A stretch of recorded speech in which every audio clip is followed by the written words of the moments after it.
బాబాసాహెబ్ అంబేద్కర్ పేరు పెట్టాల్సిన పరిస్థితులు కేసీఆర్కు కల్పించినాం. ఇంతకుముందు పెద్దలు కంచె ఐలయ్య గారు, కవిత గారు నాకు ఫోన్ చేసిండ్రు, అసెంబ్లీలో జ్యోతిరావు పూలే గారి విగ్రహాన్ని పెట్టడానికి మీరు రావాలి అని. అయితే చాలామంది ఆ 10 ఏళ్ళు ఎందుకు పెట్టలేదు, 10 ఏళ్ళు ఎందుకు అడగలేదు అంటారు. ఆ 10 ఏళ్ళు వాళ్ళ నాయన మీద సంపూర్ణమైన నమ్మకం ఉండి ఈయన దుర్మార్గుడు, ఈయన పెట్టాడు కాబట్టే ఈరోజు ప్రజాప్రభుత్వం వచ్చింది. తప్పకుండా ఈ ప్రజాప్రభుత్వం పెట్టడానికి అవకాశం ఉంది అని చెప్పి వినతి పత్రం తీసుకొని వచ్చి ఏ దళితున్నైతే ముఖ్యమంత్రిని చేస్తా అని చెప్పి మాట ఇచ్చి మోసం చేసిండో ఆ దళితున్నే ఇందిరమ్మ రాజ్యంలో అసెంబ్లీకి స్పీకర్గా నిర్ణయిస్తే ఆ దళితుడే స్పీకర్గా ఉంటే మా గడ్డం ప్రసాద్ గారికి కల్వకుంట్ల కవిత గారు వినతి పత్రాన్ని ఇచ్చిండ్రంటే ప్రజాప్రభుత్వం వచ్చినట్టే, ప్రజాపాలన మొదలైనట్టే అని చెప్పి నేను వేదిక మీద నుంచి చెప్పదలుచుకున్నా. తండ్రి మీద విశ్వాసం లేక, నమ్మకం లేక తండ్రి ఈ ప్రజాపాలనకు వ్యతిరేకి అని తెలిసి చెప్పడానికి బేసిజం అడ్డం వచ్చిందేమో నాకు తెలియదు. కానీ అందుకే 10 సంవత్సరాల తర్వాత ఏర్పడ్డ కాంగ్రెస్ ప్రభుత్వంలో స్వేచ్ఛగా వాళ్ళు కూడా వచ్చి వినతి పత్రాలు ఇచ్చేటంత స్వేచ్ఛను కాంగ్రెస్ పార్టీ ఇచ్చింది అని అంటే ఇంతకంటే ఇంకేం కావాలి? అందుకే మిత్రులారా, ఈ ప్రభుత్వం ప్రజలది. కొంతమంది మాట్లాడుతున్నారు 3 నెలలు 6 నెలలు 6 నెలల కేసీఆర్ మళ్ళా ముఖ్యమంత్రి అవుతాడని. అయ్యా, అనుకునేటోళ్లకు, ఆశపడేటోళ్లకు ఒక మాట చెప్పదలుచుకున్నా. మొన్నటి ఎన్నికలల్లో ప్రజలు బొక్కలు ఇరగొట్టి బోర్ల పడేసిరు. మీ బొక్కలే చక్కగా కాలేదు, ఏ రకంగా మళ్ళీ ఈ రాష్ట్రానికి ముఖ్యమంత్రి అవుతామని పగటి కళలుగా అంటారు. చేసి చూడండి ప్రయత్నం, తెలుస్తుంది మీకు ప్రజల యొక్క ఆగ్రహం. ఆనాడు నాదెండ్ల భాస్కరరావు గిట్లాంటి వేషాలు వేస్తే ఊర్లకు ఒక్కరిని కూడా రానియలే ప్రజలు. ఇవాళ అట్లాంటి ఆలోచన ఎవడన్నా చేసిండంటే గ్రామాలలో ఇక్కడ ప్రజలు గోరీలు కడతారు. మళ్ళీ మీ గోరి మీరు కట్టించుకోవాలనుకుంటే బతుకుండగానే తెలంగాణ ప్రజలు మీకు గోరి కట్టాలనుకుంటే ఇట్లాంటి విపరీతమైన కోరికలు మీ మెదడులో వస్తాయి. అది మీ ఒంటికి ఇంటికి మంచిది కాదు.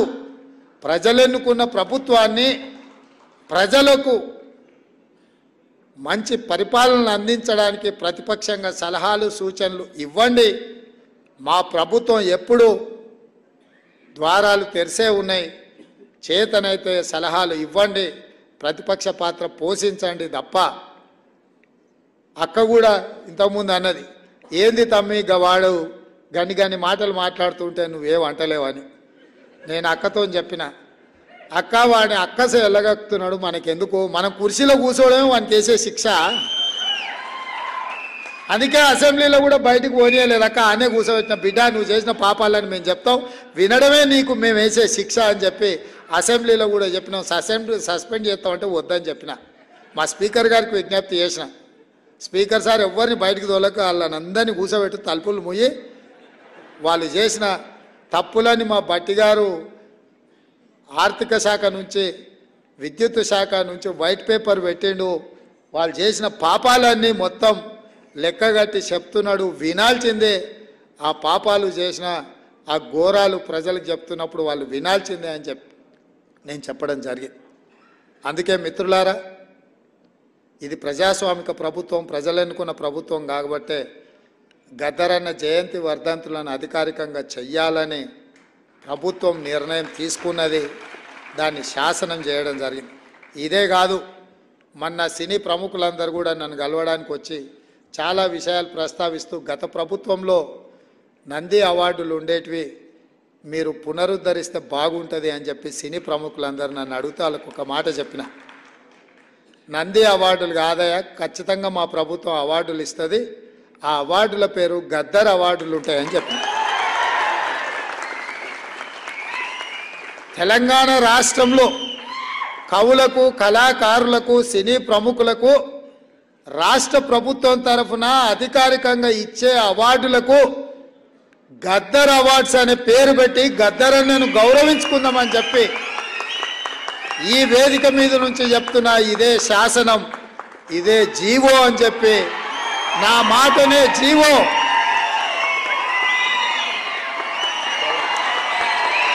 ఒకటైన విషయాన్ని మన కళ్ళ ముందు కనిపించి కాంగ్రెస్ను రాకుండా అడ్డుకోవాలని చూసిన మీరందరూ కూడా అడ్డుగోడలను తొలగించి లిక్కర్ పార్టీని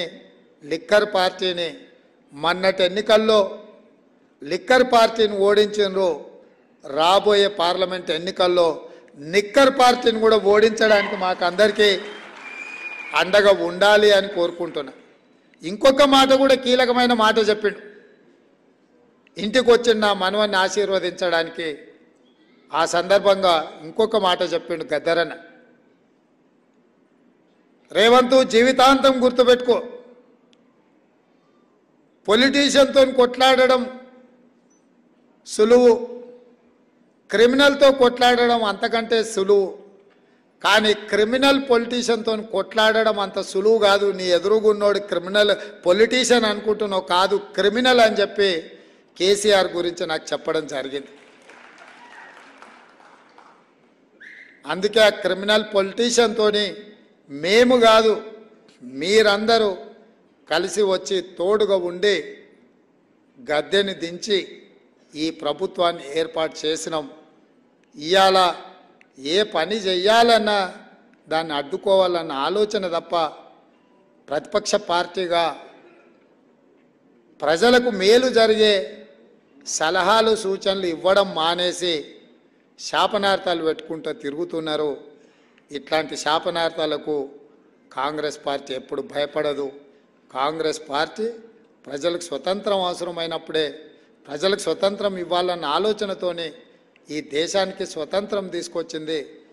ప్రజలు తెలంగాణ కోరుకుంటున్నారు అంటే అన్ని త్యాగాలకు వెరవకుండా తెలంగాణ రాష్ట్రం